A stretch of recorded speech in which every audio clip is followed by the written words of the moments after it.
Sir MPP గారు sir, Kamineni గారు sir. ఏంటి ఎంపీపీ గారు, కామినేని గారు బాగున్నారా? మీ నమస్కారం. రండి రండి, నమస్కారం అన్న.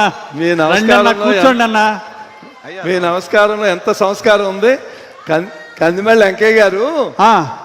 వెంకయ్య గారు నమస్కారం. నాకన్నా ఒక ఏడాది పెద్ద. స్వాతంత్రం రాకముందు పుట్టారు. 80 ఏళ్ళు. 40 ఎకరాల భూమి ఉంది. 3 బిల్డింగ్లు ఉన్నాయి. 2 అమ్మాయిలు అమెరికాలో ఉన్నారు. 2 అమ్మాయిలు అమెరికాలో. కానీ అడగకూడదు ఏదో అడుగుతున్నాడు. అది కష్టమైనా ఏమైనా సరే చేయలేదు. నా మాట పోకూడదు. నువ్వే చెప్పు. ఏంటి నీ సమస్య ఏంటి సుబ్బయ్య గారు? మా ఊర్లో గత ప్రభుత్వంలో చాలా మందికి పెన్షన్లు ఇచ్చారయ్యా. వాడికి 70 ఎకరాలు ఉందయ్యా.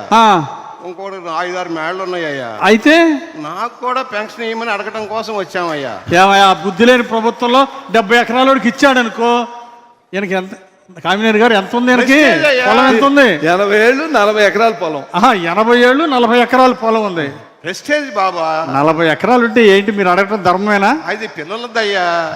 నాకు పిల్లలేమో అమెరికాలో ఉన్నారు. వాళ్ళు సంపాదించుకోండి నాకేంటయ్యా? నీ ప్రెస్టేజ్ ఏంటి? నాకు ప్రెస్టేజ్ మా ఊర్లో వాళ్ళందరికీ నాకు లేకపోతే ప్రెస్టేజ్ అయ్యా. ఆడికి 60 ఎకరాలు ఉన్నోడికి వచ్చింది, నీకు రాలేదని నీ బాధ.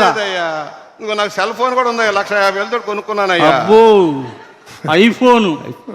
ఇంతకీ అన్నా కామినేనా వెంకయ్య చూడు, నీకు 40 ఎకరాల పొలం ఉంది. అమెరికాలో నీ పిల్లలు బ్రహ్మాండంగా సంపాదిస్తున్నారు. నువ్వు పెన్షన్ అడిగితే ఏమైనా ధర్మంగా ఉందా? మా ఊర్లో వాళ్ళు ఊరుకోరయ్యా. సరే నీ గౌరవం పెరగాలంటే నువ్వు పెన్షన్ తీసుకుంటే నీ గౌరవం పెరగదు, నీ గౌరవం తగ్గిపోద్ది.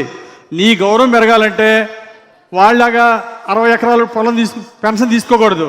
నీ గౌరవం పెరగాలంటే చంద్రబాబు గారు చెప్పినట్టు P4 మార్గదర్శి నువ్వు మార్గదర్శి బాధ్యత తీసుకో. 10 పేద కుటుంబాలని, బంగారు కుటుంబాలను తీసుకో.